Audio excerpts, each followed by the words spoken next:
Compulsory నవగ్రహాల చుట్టూ తిరిగేటప్పుడు 9 సార్లు ఈ మంత్రాన్ని జపించాలండి. ఓం ఆదిత్యాయ సోమాయ మంగళాయ బుధాయ చ గురు శుక్ర శనిభ్యచ్చ రాహవే కేతవే నమో నమః.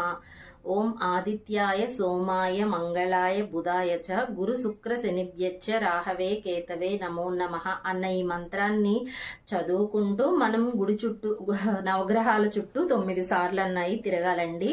ఖచ్చితంగా నవగ్రహాల చుట్టూ తిరిగిన తర్వాత మనం దీపారాజన నువ్వుల నూనెతోటి చేస్తే చాలా మంచిదండి. చిన్న బెల్లం ముక్క పట్టుకెళ్ళి వెళ్తా ఇలా 9 శనివారాలు చేస్తే మనకి చాలా మంచిదండి.